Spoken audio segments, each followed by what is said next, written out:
These past few weeks have been an incredible time of joy and celebration for our family. My dad's 85th birthday, my parents' 60th wedding anniversary, the birth of 2 new great-grandchildren, and the beautiful wedding of Caroline and Matthew. In such a large extended family as ours, there are many moments of joy and happiness, disproportionately more.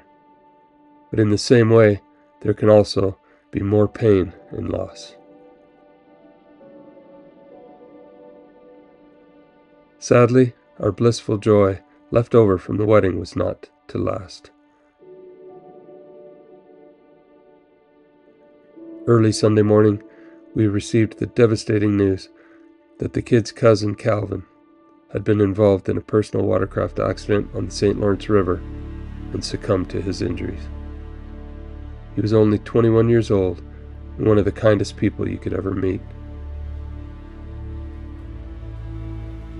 Caroline and Matthew left immediately upon hearing the news to cancel their honeymoon reservations and to be with the family. Daniel left with them. Carol and I carried on our work in stunned silence. Pete was on an expedition with Ex-Overland, and Clay and Rochelle Croft kindly arranged for him to fly into Toronto the same day to be with the rest of his cousins and to grieve with them. That night the heavens lit up in a glorious display of color, seemingly welcoming Calvin home and celebrating his reunion with his mother, whom he had lost a few years ago.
Hey guys, we're down in Toronto. Tomorrow's the funeral, and today's a bit of an open house and just a meet and greet with the family and a dinner tonight. But we're at the airport picking up Caitlin Martin and our cousin Sylvia. They were actually just here last week for the wedding. They went back home to Oregon, and now they're right back here.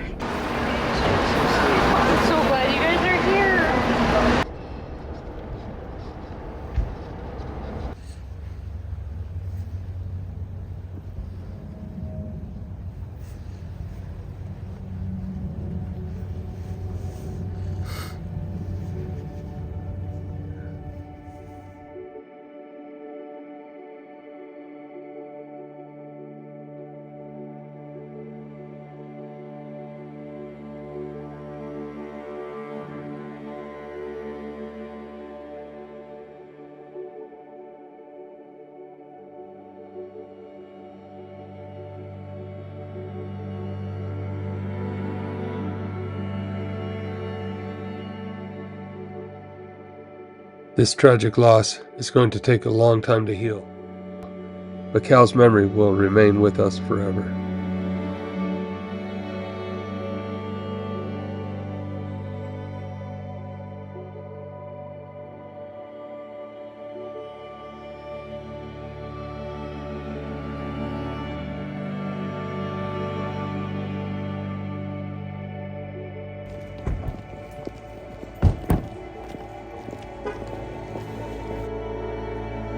Friends and family traveled from across Canada, the US, and Yura to celebrate the life of an incredible young man whose kind heart and quiet spirit touched so many lives.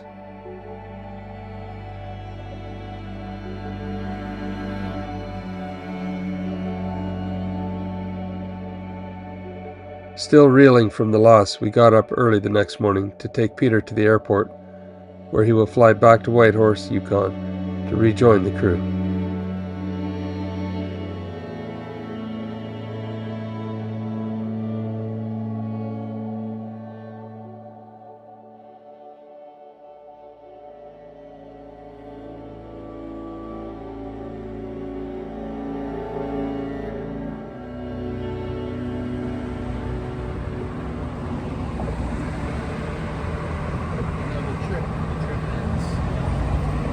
We found ourselves hugging a little tighter and saying "I love you" a little more often.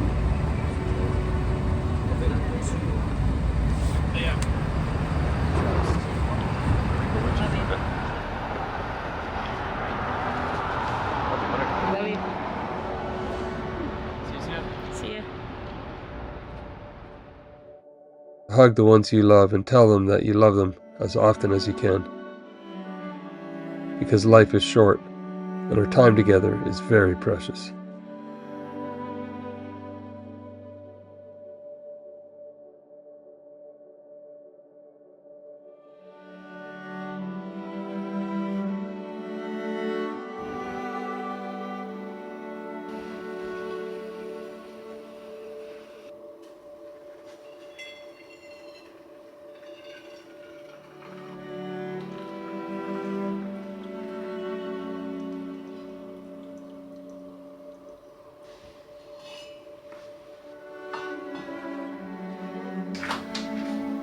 So we just got back from the funeral down south, and it was a heartbreaking thing to attend.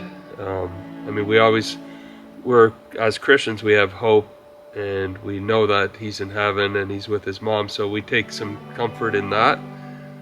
But despite all of that, it's extremely tragic. It's just a sad, sad story.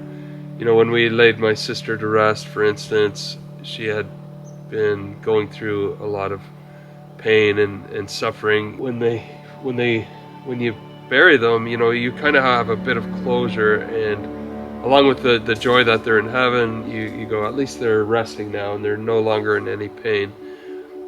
But in this case, at least me, I just feel a horrible sadness, because there was a young man at the beginning of his life. He had his whole life ahead of him, and but we know God had a purpose for this, and it just still feels rotten. I don't know. It's gonna take months, I think, to heal, and especially the young fellas, you know, his brothers and close friends like Pete and Dan. And there's a whole group of young guys that are all cousins, and you've seen them on the channel here before. They have so much fun together in the winter, snowmobiling, in the summer, doing water sports. We've all been surfing together out west. I mean, that group is going to need some time to heal for sure. There's going to be a big hole, a big part of that group missing. Cal was such a kind and how would you describe him? Quiet, and he just loved everyone. I think he soaked in every minute of his life. Like, that was what I took away of his example and how he lived was, you know, you could do something as simple as make him a coffee when he was up here visiting, and he would just, the way he would hold it, and he'd be like, oh, this is the best coffee ever, and just how he would, like, look out at the view, or just, even if he was riding his CD, you would sometimes catch him and he'd just be laying on it, just soaking in the sun. Whenever he ate something, he just thoroughly enjoyed it. Like, everything he did, he really enjoyed it. Yeah. And the boys were saying, and his cousins, they're like, he was the best listener, like, ever. And he wasn't the type to gossip or to do anything. He just wanted to know about you, and he was genuine. Just a solid young man that cared about everyone. He truly cared. Yeah, and he was one that was a best friend to so many, because that's how he made you feel. Like, you were his best friend. And that's really a special quality. Yeah, and typically at that age, you know, kids can tend to be kind of self-centered, but he just didn't give off that vibe at all. He was about you, and when you talked to him, you felt like you were the only person in the room, and that's why a lot of the young guys said he was my best friend. And best is at the top. That you can only have one best friend, but everybody was his best friend because he was such an amazing kid. And it showed for the funeral, people flew in great numbers from all over the world, and a lot of people. His family in Norway. His dad's Norwegian, and the whole family came in from Norway. The parents and their kids, and then cousins, and then all kinds of friends from all over. People I had never met, who his short life here on Earth had touched their lives deeply, and they wanted to be here to lay him to rest. And so, yeah, I mean, amazing young man, and I mean, heaven is rejoicing with him there, and we are still mourning the loss. And like I said, it'll be a while. But we need to carry on, and so we're back at the island, and we are going to be taking off very soon on the rest of our trip. Man, if the weather held out like this, that'd be really nice. But it's going to get cold. But we're going to, weather permitting, we're just going to push all the way to the East Coast. We started on the West Coast months ago. Spent a lot of time here in Ontario because of the wedding, and if you haven't seen that video, go check it out. That was a highlight of our summer and of our lives. But and then we spent a week with the funeral, but now we're going to push on. But before we do that, what's on the schedule? Firewood. Firewood, yeah. Well, there's a couple dead trees, and we need softwood to mix in with our hardwood, Right. and they're perfect. And so Pete and I will go and cut them down and get them ready to be split by Pete and Dan while That'll we give are them away. lots of work to do when we're gone. They're definitely going to need the barge. 'Cause Yeah. they're big trees. It'll be good, dry, standing pine. It's red pine. Perfect. That's exactly what we need, and it's probably in those two trees is probably enough wood for the whole winter. Definitely. If you watched our last video, we brought in 8 cords of hardwood from off the island, but now we need to harvest what's on the island and available for us, and so that's what we're going to do. In the meantime, we're also packing up to finish the Great Canadian Overland Adventure. From here out, it's the rest of Ontario, Quebec. We'll probably go into New Brunswick, Nova Scotia, and take the ferry across to Newfoundland. I am so looking forward to this trip. Yeah. And having you guys along with us. And it's moose season, so I hope we get to see some moose. We probably will. Maybe do some fishing. We'll see. But yeah, I'm excited for this next leg of our journey across Canada. Let's go get some firewood.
All right, that's it. We've got it all cut into roughly 12-inch, 1-foot size logs. The wood is good and dead, but not punky yet. If it stands for too long, so if we had left it by next year, it wouldn't be that much good. But it's still just perfect firewood. So now the real work begins. We're leaving that up to Dan. He's gonna, over the next couple of days, bring the barge around the island and load all these pieces onto the barge, and then he'll bring them around by the house and the cabin and split them into firewood chunks. And then he's going to take another whole section of them and split them even finer and make kindling that we use to get a fire going. Often on a very cold night, you know, we'll get up and feed the wood stove, but sometimes we sleep right through and it goes out. And to get a good hot fire going on a freezing cold morning, there's nothing better than pine that's been finely split up into kindling. So Dan will be working on that when Carol and I keep going on our overland adventure, and yeah, he'll get some wood ready for his cabin, some for ours, and some for the sauna, because we like sitting in the sauna on cold days and doing an ice plunge. So that is that. It turned out to be a lot of wood. I don't know how many cords, but we'll see when he's done. We'll find out. So let's head back to the cabin. I forgot to say this morning, but Pete, after the funeral, he flew right away the next day back to up to Whitehorse, Yukon, and he met up with a couple of the ex-Overland guys, and they are currently north of the Arctic Circle somewhere. And man, he sent a picture, and it's snowy and cold up there. So we're enjoying this gorgeous late mid-fall weather. It really feels like summer weather. It's actually too hot for a vest even. Quite a contrast to what he's going through right now. It's very cold and very windy and snow-covered roads, but they're having a great adventure. Yeah, let's pack up and head back and get something to eat.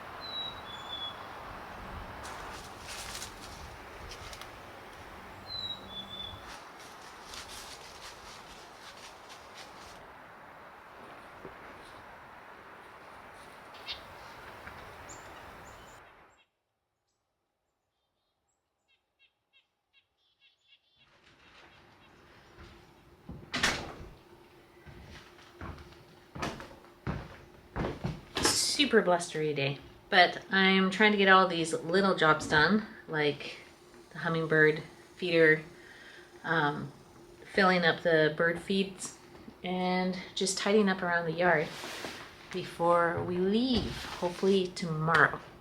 So, but it got really cold. We did have really nice weather for the last couple days, but now, yes, fall is here and it's settling in.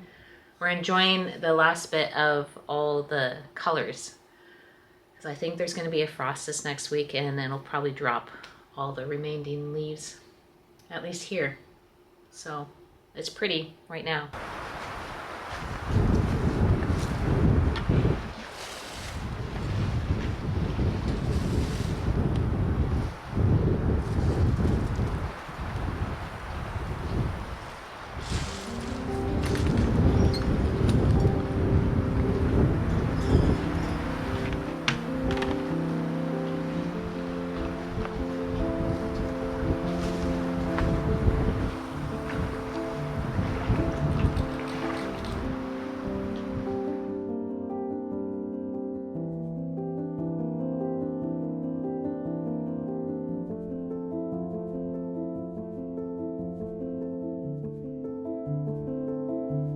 We've started stocking up on things for when the lake is in between seasons, where the ice just isn't safe enough to cross. So it's about 4 to 5 weeks.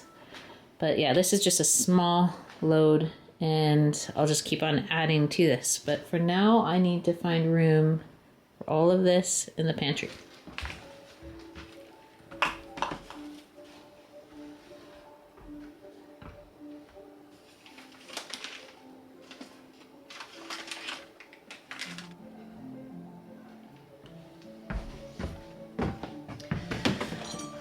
So I'm trying to find room in the pantry. I think I'm gonna have to just basically take everything down and then start over.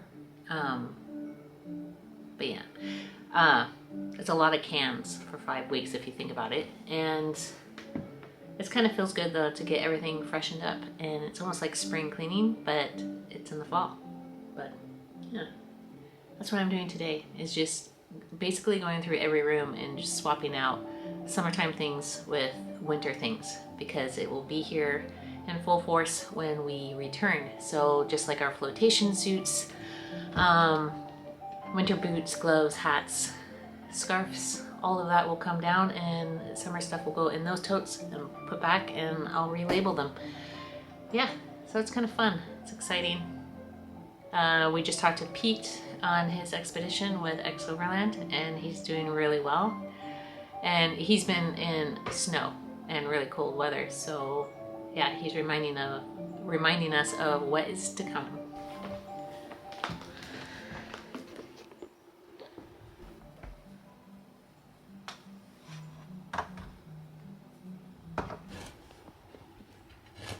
I had wanted to get my garlic planted right after Caroline's wedding, but obviously we had some events come up and I didn't get to it. So I'm going to be planting now. I'm about a week and a half or 2 weeks behind when I like to get it planted.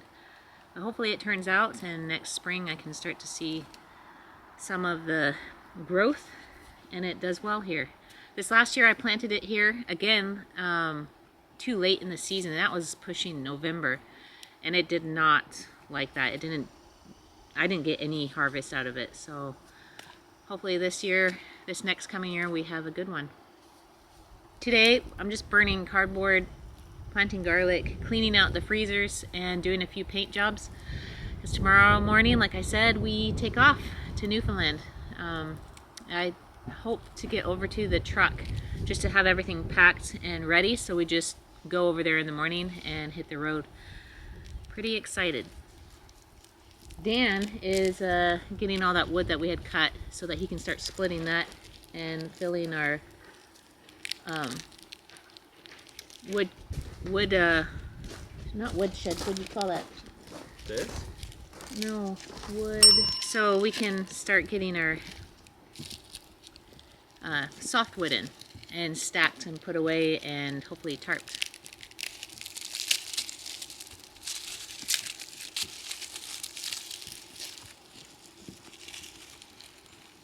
I'd wanted to start these in a tray and then have them started with a little bit of green, but I didn't. You can start helping. The last few days have been so nice. A little bit chilly, but it's just perfect working weather to bust it out and get all the little jobs done. We still need to get all the subboards put away. Pete's little laser. I like it when I leave on a trip that everything's done and it doesn't keep me up at night.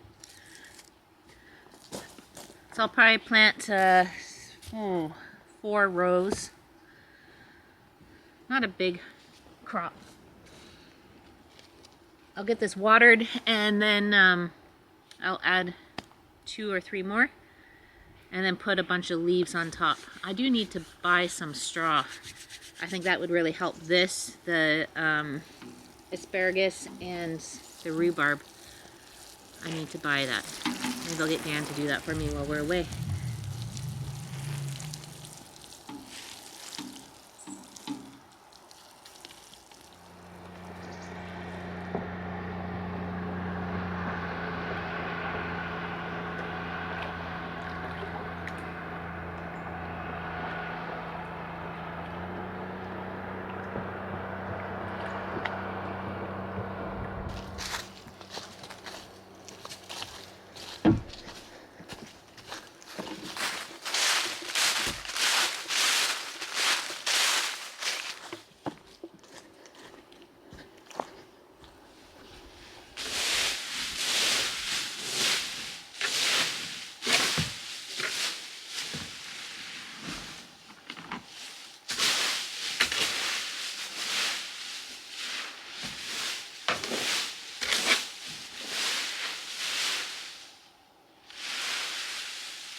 you go?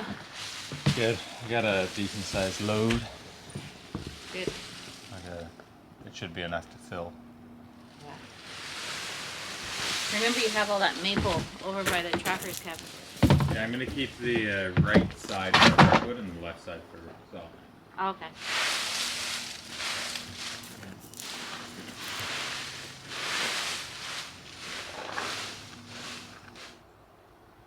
I can't believe how well the parsley did.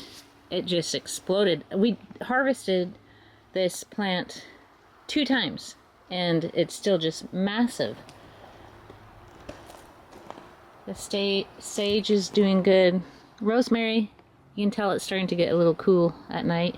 And the oregano, even with all the needles falling on it. So I'll cut some of that for the boys while we're away. May make some chimichurri and stuff.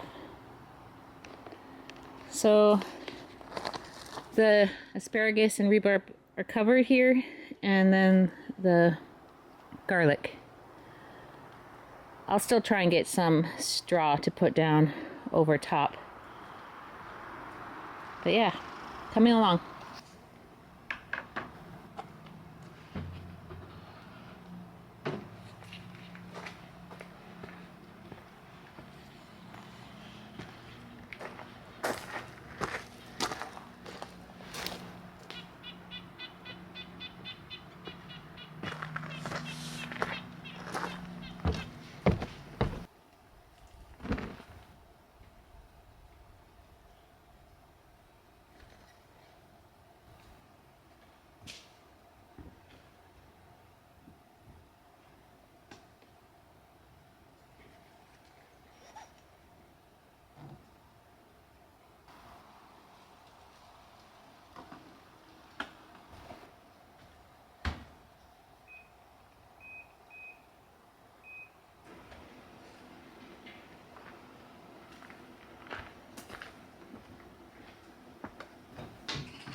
Is this your pillow?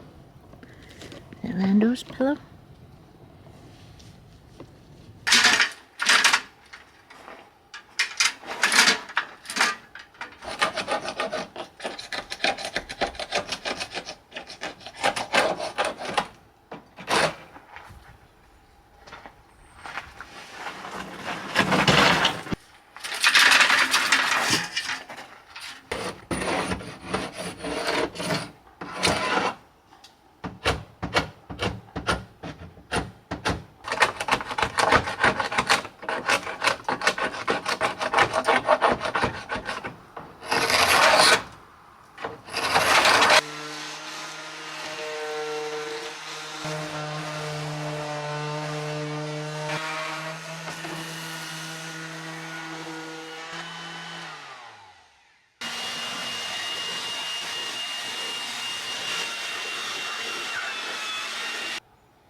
So I'll let that sit for about a half an hour, and then I'll keep on doing layers of coats on it. And then I'll touch up the brown paint because I shook this and the lid wasn't on properly, so it kind of splattered everywhere and on me. But yeah, one job done almost.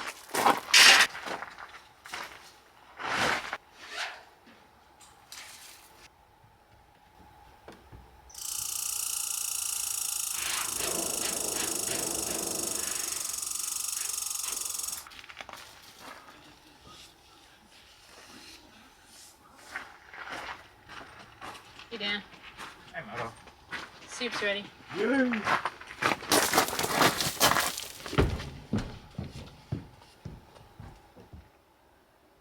It's a beautiful evening here at the lake, and Carol and I and Lando are going to take the boat up to a spot where there's lots of gravel, and we're going to pick up some gravel. Probably our last chance to do that this year, so we don't want to miss out on that. And we use the gravel, as you know, like this, for making walkways all around the cabins and keeps the dirt out of the house. The water levels are quite low this time of year. I guess it's been pretty dry since we got back. But we call that Rock Caroline's Island, and when we left on our trip this spring, it was just about underwater, just barely sticking up. Now it's quite the rock.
Well, the water's this low, we should definitely come back and get more later.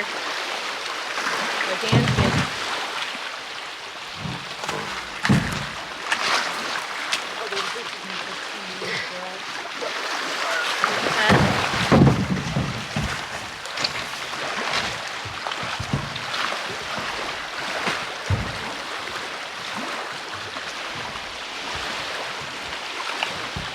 Lando!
Thank you for watching this week's video.